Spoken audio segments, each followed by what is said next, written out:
नमस्कार दोस्तों, Aman Gupta mathematics and physics classes में आपका स्वागत है। आज मैं आप लोगों के लिए एक टॉपिक लेकर आया हूँ। उस टॉपिक का नाम है रैखिक आवर्धन अर्थात लीनियर मैग्नीफिकेशन। दोस्तों, ये फिजिक्स का बहुत ही इम्पोर्टेंट टॉपिक है और काफ़ी छोटा टॉपिक है लेकिन काफ़ी महत्वपूर्ण है। दोस्तों ध्यान से सुनिएगा, लीनियर मैग्नीफिकेशन होता क्या है। दोस्तों वास्तव में होता क्या है कि लेंस के द्वारा जो प्रतिबिंब बनती है उस प्रतिबिंब की लंबाई वो वस्तु की स्थिति पर निर्भर करती है कि वस्तु किस स्थान पर है। तो वस्तु की लंबाई और प्रतिबिंब की लंबाई में एक रेशियो होता है।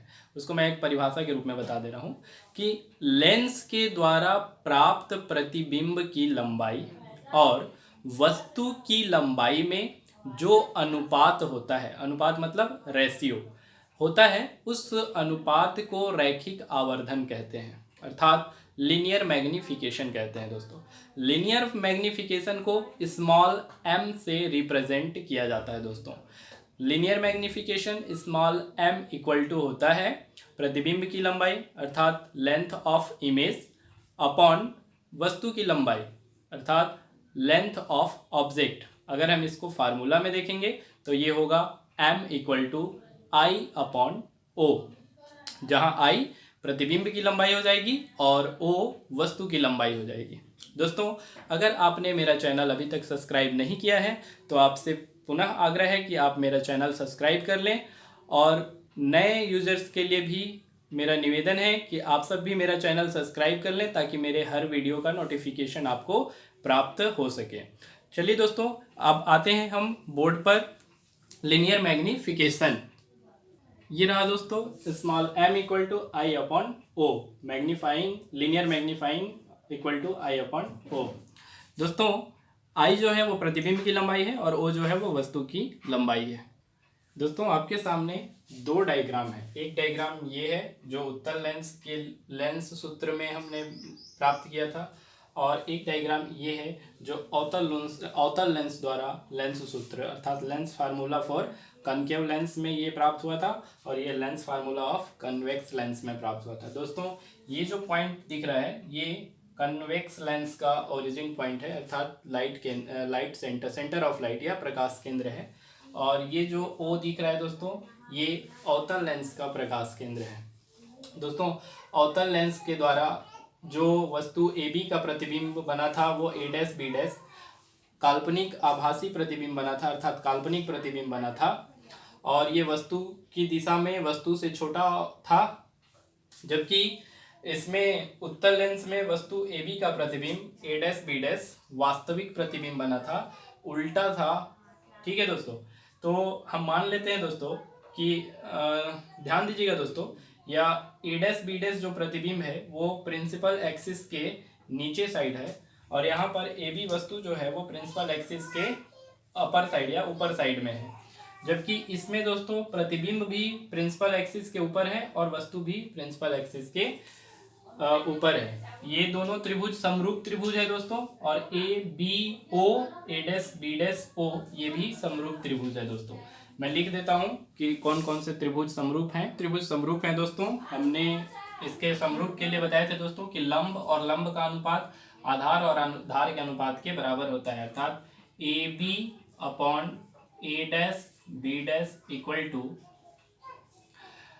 OB upon OB dash. इसमें भी दोस्तों हो जाएगा लंब AB अपॉन आधार, दूसरा लंब हो जाएगा A डैश B डैश, और यहाँ पर OB वस्तु की दूरी हो जाएगी और प्रतिबिंब की दूरी OB डैश। दोस्तों वस्तु जो है मुख्य अक्ष के ऊपर है इसलिए वस्तु की दूरी O, प्रतिबिंब मुख्य अक्ष के नीचे है इसलिए प्रतिबिंब की दूरी माइनस, दूरी नहीं प्रतिबिंब की लंबाई और वस्तु की लंबाई माइनस I, OB O से B वस्तु की दूरी है और OB डैश प्रतिबिंब की दूरी है। दोस्तों प्रकाश केंद्र के बाएं साइड है इसलिए माइनस U, और V जो है प्रकाश केंद्र के दाएं साइड है इसलिए प्लस V। इसमें दोस्तों AB भी धनात्मक होगा क्योंकि मुख्य अक्ष के ऊपर है, A डैश B डैश भी धनात्मक होगा क्योंकि ये भी मुख्य अक्ष के ऊपर है। ये O से B वस्तु की दूरी और O से B डैश प्रतिबिंब की दूरी दोनों ऋणात्मक होंगे दोस्तों, दोनों प्रकाश केंद्र के बाएं साइड है दोस्तों। ये माइनस प्लस हो जाएगा दोस्तों, ये माइनस और ये माइनस भी प्लस होगा।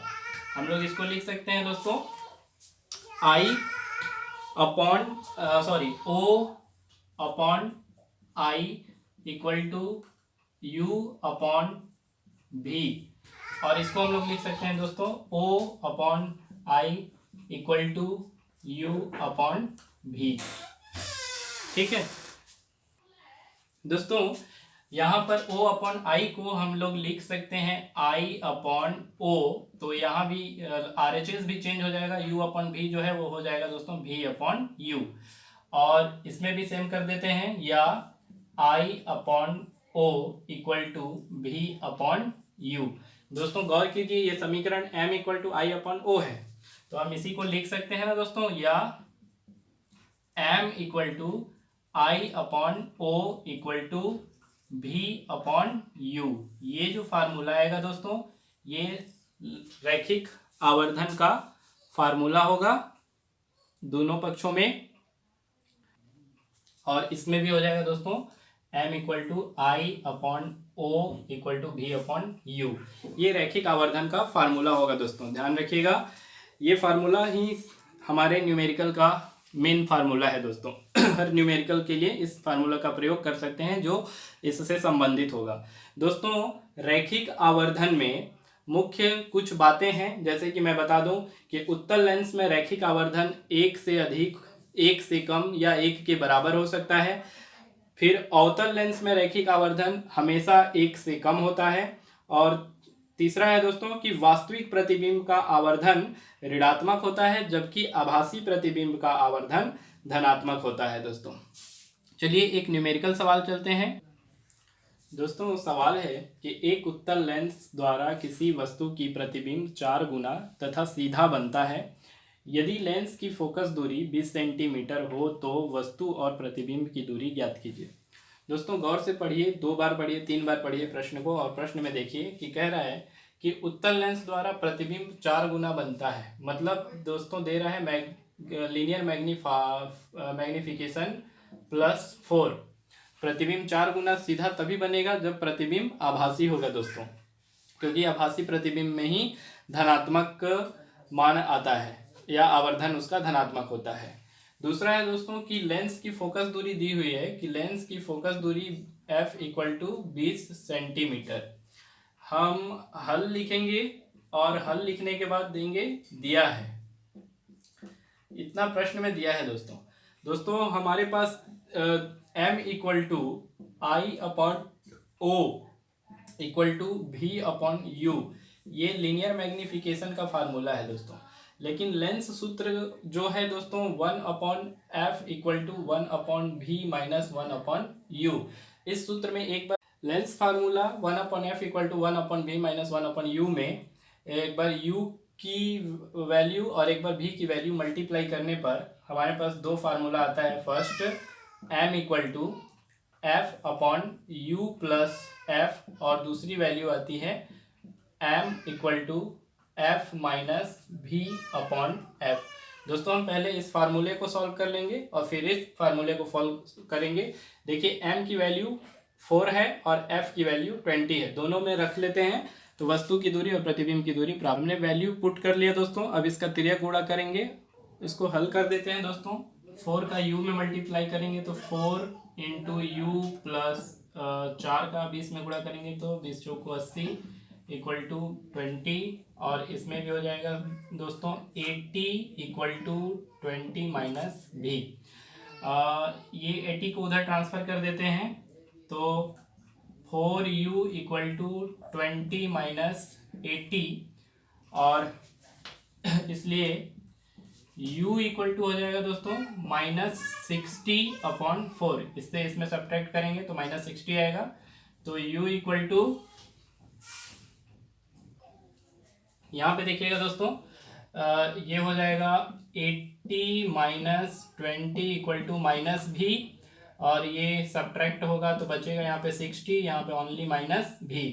ये माइनस इधर आ जाएगा तो हम इसको लिख सकते हैं दोस्तों, या v इक्वल टू -60 सेंटीमीटर। भी जो है प्रतिबिंब की लंबाई है दोस्तों, और यहाँ 4 1 जा 4 और 4 1 जा 4 4 5 जा 20 -15 सेंटीमीटर। ये जो आएगा दोस्तों ये वस्तु की लंबाई हो जाएगा और ये प्रतिबिंब की लंबाई हो जाएगा। दोस्तों हम चलते हैं अब दूसरा टॉपिक पैरालक्स में, अर्थात लंबन। दोस्तों हमारा अगला टॉपिक है लंबन अर्थात पैरालक्स। पैरालक्स क्या होता है दोस्तों, उसके बारे में हम आपको जानकारी दे दें कि पैरालक्स एक्चुअली होता है क्या है दोस्तों, कि अगर किन्हीं दो वस्तुओं को एक दूसरे के सिद्ध में रख दिया जाए तो दोनों वस्तु एक दूसरे के संपाती दिखते हैं। संपाती मतलब कोइंसाइडेंट दिखते हैं दोस्तों। लेकिन जब हम अपनी आंखों को बाईं ओर या दाईं ओर हटाते हैं तो इन वस्तुओं में एक सापेक्ष विस्थापन होता है दोस्तों। आप करके देख सकते हैं कि इस प्रकार से दोनों वस्तु को सीध में रख लीजिए कि दोनों एक दूसरे के कोइंसाइडेंट हो। अब ऐसी स्थिति में आप कभी बाईं आंख को बंद करके दाईं आंख से देखिए और दाईं आंख को बंद करके बाईं आंख से देखिए, तो दोनों वस्तुओं में एक सापेक्ष विस्थापन दिखेगा दोस्तों। कभी दिखेगा दाएं साइड एक पेन जाती है तो बाएं साइड दूसरी पेन, तो ये जो सापेक्ष विस्थापन दिखाई देगी दोस्तों, इस सापेक्ष विस्थापन को ही कहा जाता है लंबन।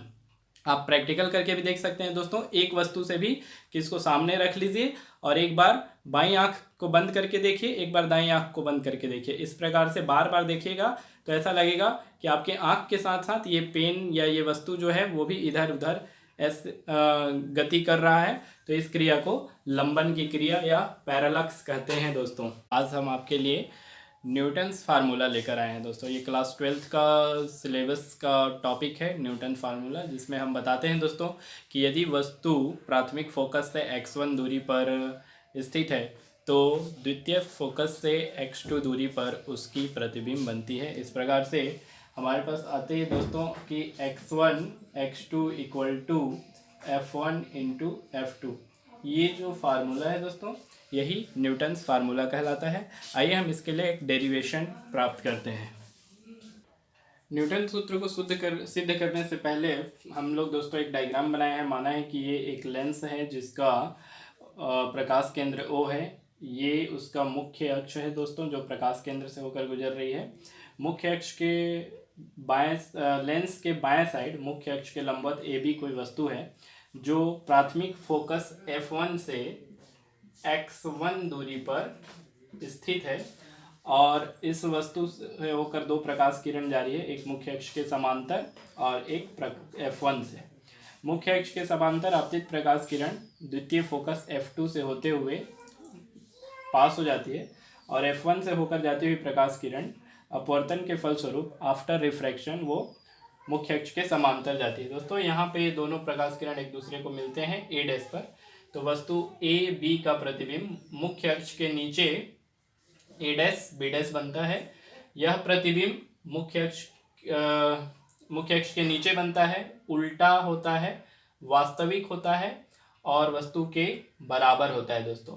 तो प्रतिबिंब की दूरी मान लेते हैं कि द्वितीय फोकस F2 से x2 दूरी पर है।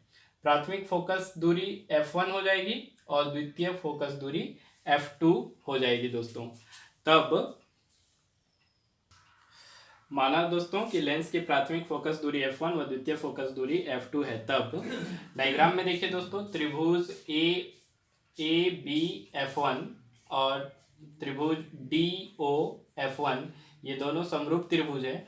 उसी प्रकार त्रिभुज A'-B'-F2 और COF2 ये दोनों समरूप त्रिभुज हैं, समकोण समरूप त्रिभुज हैं। सबसे पहले हम इन दोनों त्रिभुज को ले लेते हैं। दोनों त्रिभुज समरूप हैं दोस्तों, इसलिए लंब AB और लंब DO का अनुपात आधार BF1B और OF1 के बराबर होगा, अर्थात AB अपॉन DO या OD इक्वल टू हो जाएगा दोस्तों F1B अपॉन OF1। इसको दे देंगे इक्वेशन फर्स्ट। फिर से दूसरा त्रिभुज COF2 और त्रिभुज A'-B'-F2 दोनों समरूप हैं, इसलिए इसमें भी लंब CO का अनुपात और A'-B' का अनुपात OF2 का अनुपात और F2B' के अनुपात के बराबर होगा, अर्थात CO upon A' B dash equal to O F2 upon F2 B dash. इसको दे देते हैं इक्वेशन नंबर 2। फ्रेंड समीकरण डायग्राम को देखिए गौर से। जो CO है वो AB के बराबर है और जो DO है वो A डैश B डैश के बराबर है। अकॉर्डिंग टू फिगर ले लेते हैं। समीकरण 2 में दोस्तों CO के प्लेस पर AB और A डैश B डैश के प्लेस पर DO रख लेते हैं। तब समीकरण 2 से AB upon DO equal to OF2 upon F2 B dash आ जाएगा दोस्तों। ये हो जाएगा इक्वेशन नंबर 3। अब इक्वेशन नंबर 3 का और इक्वेशन नंबर 1 का कंपेयर कर देंगे, क्योंकि इनका LHS और इनका LHS बराबर हो गया। RHS भी बराबर होंगे दोस्तों, अर्थात लिख लेते हैं हम लोग F1B upon OF1 equal to OF2 upon F2B dash. हम यहाँ पे मान लेते हैं दोस्तों कि F1B बराबर -x1, OF1 बराबर -f1 तथा OF2 बराबर f2 और F2B dash equal to x2। ये डायग्राम के अकॉर्डिंग हमने मान लिया दोस्तों। अब इस पूरे वैल्यू को इस समीकरण में पुट कर देंगे। मान रखने के बाद ये प्राप्त होगा दोस्तों, ये माइनस और ये माइनस कैंसिल हो जाएगा, तो इनका त्रियक गुणा कर देंगे। त्रियक गुणा करने पर x1 x2 equal to F1 F2 ये समीकरण प्राप्त होगा। इसी समीकरण को बोलते हैं दोस्तों न्यूटन्स फार्मूला।